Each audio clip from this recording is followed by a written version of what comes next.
Take a seat. Any seat? There you go. That looks good. Yeah, that's good. All right, we're going to go ahead and continue with our post-race press conferences here in Chicago. We've now been joined by our race-winning team crew chief, Blake Harris and Jeff Gordon. Thank you both for joining us. Congratulations on the win. Just in the interest of time, we're going to go ahead and just open for questions. If you have a question, just state who the question is for, please, and we'll get started with Zach up front. Zach Sterniolo, NASCAR.com. Blake, first for you, the decision to keep Alex on the wet tires. What went into that from your perspective? And as the crew chief, having the option all day to decide which tire you were going to choose, how did that impact how you called this race? Yeah, I think it was really tough at the beginning, right? When we didn't know it was a little bit of rain coming, not. That was probably the harder portion of the day, trying to understand how much it would rain and if we were okay to be back on slicks or not. But really at the end, we knew we needed to run through stage 2. We kind of tore our car up a little bit, so I was concerned if it went full dry, like aero-wise, we might, struggle a little bit to keep pace. Not a lot of fast spots on this track, but I do think it means something. We had a pretty good hole in the nose, and the splitter was pretty torn up. So really, we had kind of made our opinion if we were in a good spot to pick up stage points today, that we would take them. And really, as the clock was winding down, you're like, all right, well, there's not, if I plant us back in 20th or 25th here, we're not going to have the rest of stage 3 to make it up, which was kind of what we had looked at the beginning of the race. So, I just asked them, like our threshold, we kind of had a number based on pace of where we thought it would be, and it was getting really close to the end of that stage. And I knew, a lot of guys would take slicks. I thought maybe a few more would stay out in front of us. So I think as far as just the 60 staying out in front of us, that was kind of perfect scenario for us. And really thought after a couple laps, we were a lot better than him. And just the cautions, caution played perfect, right? I don't know that we had a lot of room to give. Even if the 45 had a clean lap there, it'd have been super tight. So really just banking off that threshold of what we thought it was going to be. And that was our opportunity to win, was staying out. And we kind of discussed that. And once I had his confidence of knowing that that's what we needed to do as well, it made my call pretty easy. All right, we're going to go to Bob and then Holly and Nate. Go ahead, Bob. Bob Hockers, Fox Sports for Jeff. What do you hope this does for Alex? I mean, has 11 top 10s, is second in the series, but yet he hadn't won in so long. A lot of people questioning whether he could do it. It's so important. These guys work so hard. And you get to, certainly I get to spend time with guys like Blake, and you see him come in to Hendrick Motorsports, and there's a lot of pressure and expectations there. And so that's the same way for Alex and all the drivers. And so it's important that, you gel and the chemistry comes and the effort's there, but you got to win. At some point, you got to win, not just because you're at Hendrick Motorsports. It's because, it's really hard to get the team where they need to be to compete at the highest level on a regular basis, make the playoffs, then compete at a high level in the playoffs without victories coming, to just remind everybody that we're doing the right things and we're working in the right direction and we're working well together. So, I think today was a huge day for both of these guys and the whole team, and I couldn't be more proud or happy for the whole group because I know what kind of pressure that they've been feeling, and it's amazing for all of us now, to have all 4 cars in the playoffs, and it's probably a bit of a reset now, right? Of okay, that weight just keeps getting heavier and heavier every week, and I think it just makes it harder and harder. And then they come in here and get asked a lot of questions. So I'm sure for both of them, it's nice to have this one off their back, and then just start focusing forward on getting where they need to be in the playoffs. Speaking of pressure, it'd be nice if this race could go without rain, but I'm curious, how do you feel about this event overall and whether it should remain on the schedule?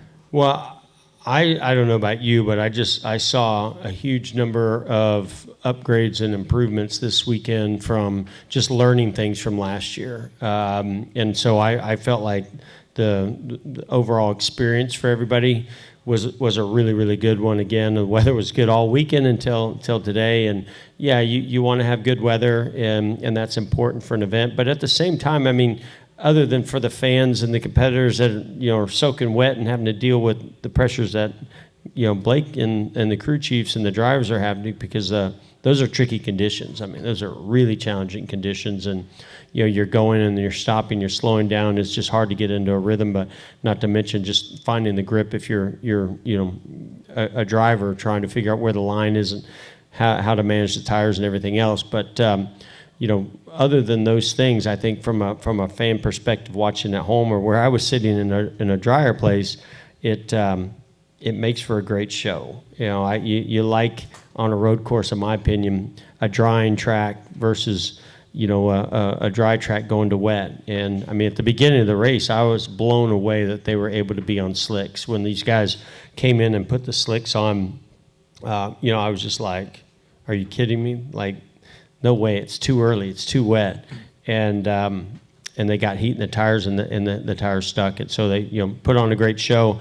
And then at the end, I thought, no way can you stay out on tires and win this thing, and that they did. So, I mean, I thought other than just running out of time and not being able to get the full race in and having to stop, it's a really entertaining event, and I hope it does stay on the circuit. I think this is a very important race for us because as I'm walking around the city yesterday and today, it's hearing people that are saying, "Oh, the NASCAR race is here," and you can just tell that there are people that are here, even in the hotels and in the restaurants, that they know that NASCAR is here. They know that there's a race happening here, and a lot of those folks maybe never watched NASCAR before. So it's a great way for me to not only show that we're capable of racing in locations like this and right in the center of a major metropolitan city, which is an important part of the market, but an exposure, but it's also opening up the door to a lot of new fans. So I not only hope we continue to come back here, I hope we can try to experiment with this in other places too. All right, Holly, and then Nate. Go ahead, Holly. Well, that was pretty much what my question was, Jeff. Holly, I saw it. I was looking at you, and I just knew that you were going to ask that. You took it. From that standpoint, though, you've been in the sport a while. Having a street race, doing something this unique, I mean, would you have even anticipated this 10 years ago and for it to be able to have the success that it did? Well, I go back to when I got a chance to see the sport take off, right, and just become huge, and it was taking risks, taking chances, going to new places, going to Indianapolis, right, and those things happen because people are willing to take chances and do bold things, and that's what you have to do to continue to grow a sport, or if you've gotten into a lull, how to bring it back out of it, and so I think these types of moves are very, very important, and I look forward to seeing what even though the Clash, I'm not crazy about that. I love that we were in a new market. It was different. There was a DJ and music, and it felt very entertaining to be a part of it, especially for the fans that were there. So continuing to explore things like that. I know it's got to make financial sense for everybody too, but I think that's very, very important to where the sport's heading, and not just in this country. Yeah. All right, Nate. Nate Ryan, NBC Sports. I have one for each. I'll start with you, Blake. So everybody's talking about this as Alex Bowman's ending an 80-race winless streak, but for you, this is your first win after 85 races as a Cup crew chief. So how does it feel to win a Cup race? Yeah, I don't know that I've got the words for it yet. Thought about it a lot. We've, over the last year and a half, we've been in position to win some races, and we just haven't got there. And as Jeff said, you go in every week, no matter kind of what's been thrown at us or things that happen, or where we're at in point scenarios. There's no better answer than getting the win, right? And you feel, at least for myself, I go in all the guys and I tell them, put the pressure on me. Let's go to work. You do your job. We're going to get it done. Eventually got to deliver on that, right? And I think they've delivered a lot, and it was nice to finally be able to, deliver the win. I mean, we've got a young team. We got a young pit crew, a young road crew that we've been working really hard on and building. And I mean, I think I got like 6 or 7 guys on this team that it's their first time to ever be in victory lane in the Cup Series. So that's a big deal. Like, they got to know what it feels like, and it's important to know what it feels like now so that once we're in the playoffs, it's not new, right? It's not building pressure of what's been in the past, right? They know what it looks like now. So super excited to get the monkey off the back. Really excited for Alex. I thought he drove a heck of a race today. I mean, I felt like we had speed all weekend, and yeah, it feels really good. And Jeff, going back to what you were saying about, there's pressure to win, not just at Hendrick, but just period in the Cup Series. I don't know if you heard Alex's NBC interview, but he mentioned the brain injury from 2 years ago. He mentioned the broken back last year. He sounded like a huge weight was off his shoulders, and he sounded like a guy who basically saved his job. So I know we don't deal in rumors and speculation. We don't like talking about that, but there's been a lot of chatter. How far does this win go toward maybe shoring up his long-term future, or securing him at Hendrick? Yeah, I mean, I think everybody recognized, one, he's been great. I mean, he's put in all the effort. He's done all the right things. I mean, Blake, coming on board had a lot to do with Alex and their relationship and who he thought could be the right fit for him. And they've done a great job together, but it hasn't come without challenges. He's been through a lot. And you really want guys like that to find their way when they've had to struggle and have, just seems like right as he's getting into a stride, boom, something would happen. And so I think that's why this is so important, not just for him, and the team, but for him personally. As far as, we're concerned, Ally loves him and we love him. He's a car guy, and, there's a reason why he came to Hendrick Motorsports, and he's proven that he can win. And today was not an easy set of circumstances, and he proved, he can win in these tough conditions as well on a road course. So, I understand why people want to talk, and it's a tough business. And when you're at Hendrick Motorsports, you do expect, especially when the other three have won, to be in that same category, and it hasn't been happening. So hopefully this dispels a lot of the rumors. All right, we're going to go to Jordan. Jordan Bianchi, The Athletic. This kind of question for both of you is, what has it been like, you mentioned a little bit, but what has it been like for Alex over these past 2 years, when it's just been like one setback after another? Yeah, I'll go. I think I started talking to these guys about coming there right around the time or right after his concussion, right? And we were kind of in the middle of working all that out. And, I wasn't there with him day in, day out, but, we were kind of working towards, me being hired there while he was in the middle of that. So certainly got to come in on the backside of, kind of him getting better and all those things from that. And, we started off leading the points, right? Like when I came in 23, like we were putting really good races together. We had really good runs going, and then he had a sprint car accident, right? And that setback, I know for him personally, I mean, we talk about it all the time. Like he came in and he's like, man, we're leading points, and I let everybody down. And I don't think that's the case. We came back and had some shots throughout the season that just never materialized. And, I think when I talked about before getting the win for the team, as Jeff mentioned, getting a win for him, right? And just, he knows we've had speed to do it a lot. And we've had a lot of times, I mean, we didn't get 11 top 10s and put ourselves in position for a lot more top 5s than we've had, and a few shots at the win by not having speed. So I think the speed's been there. We had an engine failure at Loudon, and, we had an engine failure here last year at Chicago, and, he as we talked through those things, he's like, man, right as we're in this point battle, and I was like, man, we're one race away from that not mattering. I was like, in last year, I mean, we didn't show up with the speed week in, week out like we've had, and that's been the biggest difference for me. So each week that we've had something thrown at us, we reset, look at the next challenge, what we have the next week ahead, and somehow, I feel like he's done a really good job through all the things that he's had to kind of compartmentalize week to week and just the next task at hand. And honestly, that red flag for us was probably the best thing today. After we cleared the 23 out and tore our car up, he's all bummed because he knew how good our car was, and I was like, man, it's what we got now. Like, we're 12th, we're not 20th, right? So let's regroup and go at it. And really, I think the way today worked out has kind of been how our entire time has been together. It's like just on to the next. So really excited for him. I'm glad he had the opportunity to kind of throw it back on his shoulders there at the end, and and get it done, right? Like, I mean, he drove some phenomenal laps there at the end, and if he doesn't do that, that 45 gets to us pretty easily, I think. All right, we're going to go Cole, and then Cole. Go ahead. Kelly, you're right there.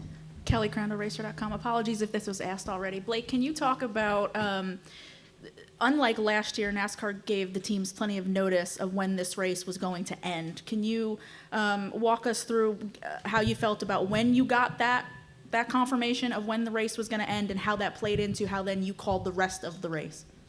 Yeah, NASCAR told us this year that before the race even started, like, hey, we're going to give you at a set amount of time, it'll be before the first stage, like when we're going to say, okay, the time limit's up, right? So instantly from that point when we had that number, our engineers are running like, hey, especially when we got into that red flag, like we think it's going to end if it stays green at this point, right? So then you got to throw in the dry pace, the wet pace, as the wet pace is getting closer to the dry pace, like, what's that looking like? So, I think I talked a little bit about that threshold that we had set number of when we thought we were going to have to be back to dry tires, and there was a couple cautions there before the end of stage 2 that really set that up for us to know, like, okay, man, we could probably get a bunch of stage points here at a minimum. And then as those cautions kept coming, we got to that stage, it's like, wait a second, we like 8-10 laps here to go. We're still not to my number on lap time. Like, there's a chance. If there's a caution or two, there's a chance. And so, yeah, I think that them giving us a heads up on that's a huge deal. Like, the ability to choose the tires, right? Like, we go immediately wet. You choose when it's dry. I know it probably didn't make Jeff real comfortable here as he mentioned on the choices we made. But, yeah, I think just putting it in our hands lets us put some strategy out there, right? And, I think from where I stand, it's great to have a few different, ways to go about it. I 100% thought coming to get slicks was the right choice, and I didn't feel like we could short the stage because our car was torn up. And really, with 8 or 10 laps, I knew it was going to take some perfect laps. I mean, at that point, we still had to go get the lead, right? But I felt pretty confident we were a good chunk better than that 60 car, and yeah, just enough. All right, we're going to go Cole, and then we'll try to wrap with a few additional questions. James, I've got one right behind you, and then I know I have one in the back. Go ahead. Cole Kusman with Arizona Republic. This one's for Blake. This is your second year with Alex, obviously. It's been well documented how 2023 was a really challenging year for him, not just on the track, but maybe even more so personally off the track. And I'm sure you got to know him on a deeper level in that sense. So I'm curious, just speaking on Alex as a person, how important was this win for him and I guess for the team going forward in that regard? Yeah, I think as a whole, I felt like we had a pretty good relationship early on, right? I mean, that's part of. I mean, I felt like Alex had a big say in my ability to come to Hendrick Motorsports, right? And so going into that, I knew, he kind of picked me. Like, I was his guy, and we go to the Chili Bowl at the same time, hang out. I pop into his shop when he's working on his midgets. Like, all that stuff's really easy. So the relationship side's easy. I think you have to have, when we have those bad weekends, when stuff's not going right, whether for him personally or on track or whatever we have, like, we just have to be honest with each other. We come back and like, hey buddy, I don't know that we executed this correctly, or hey man, I didn't make the right call there. Like, if I had that back, I'd love to do it differently. And I mean, we do that really in an open setting with all our teams. I mean, we sit down with the crew chiefs and some of the management. I mean, Jeff's there, the Jeffs and Chad, and we talk about that stuff through every race, good or bad. And unfortunately, there was more bad for us at times than good. But what I can't say enough about, and I've tried to explain to some guys, and I mean it. Like, I walk into that shop every day, and anytime I have any kind of one-on-one with Jeff or Chad or whatever, Mr. H, the only question I ever get is, what can we do to help the 48 win? Like, it's never like, oh, why'd you make that call, or why'd you do? Like, that's all. That's on to the next, right? And really, I think that it's been that way for Alex and myself both, right? So, I mean, we've got 600 people that kind of wrap your arms around you every week, and every time you think you're kind of in the weeds, they pull you out. And, to have that kind of support with the pressure that we have just, makes it doable, right? Like, you you fight every week, and when it's not going your way, when you can look all these guys in the eyes and know that they've got your back and willing to do whatever it takes to get the last car in the playoffs. And I can't say enough. Incredible organization. I truly feel like I got a lot of people around me and behind me every day, and that's how it's doable. All right, go ahead. Hi. Tim Healy from the Truth About Cars. So this one's for Blake. When I talked to Alex yesterday, he basically said that logistically, this race is difficult for you just because of the setting. How do you deal with that? And as things went on, obviously it turned out really well for you. So how did you sort of adjust? And do you sort of feel the same way as Alex did? Logistically, I think there's a lot of challenges that come with this place in general, and a lot of it just kind of comes from the fact that we don't have enough data here, right? Like everything we do is built off of data, right? Like we'll take this last race and be like, okay, now we've seen 2 versions of a wet track and a drying track and all that, and we'll kind of build our notes off all that. I don't know. To me, obviously it was a great weekend, but back to some of the relationship stuff with Alex and the logistics. Hendrick Motorsports put us up in some phenomenal spots here in the city, and we get like a 15, 20-minute walk in, and Alex stayed with us in the team hotel this week. So, I mean, we got here, I think we come into the garage maybe 3-4 hours before the track walk, and we were going to do the track walk together, and we go drop our bags at the hotel, we walk down to the track. Garage opens, we're going through tech, he's right there. Like, we were still trying to get through tech, so he went and did the track walk without me. But, every morning we walk in and grab a coffee together. And, I love this place. I love, everything about it. I think, we're super fortunate to have what we have at HMS and how we get set up. But, man, just being able to walk through the city and we didn't have to deal with it. It was really nice weather when we were doing that. I love it. I love everything about it. All right, we're going to take a question in the back. I think I have 2 in the back, and then we're going to come up front and take our final question from Matt Weaver. Go ahead. Samuel Stubbs, yardbarker.com. This question's kind of for both of you. Oh, right back here. But Alex won 4 races in 2021, and then he had injuries in both 2022 and 2023. And I remember Denny Hamlin, whenever he had his injury about a decade ago, he said that it took about a year before he felt like he was fully comfortable back in the car.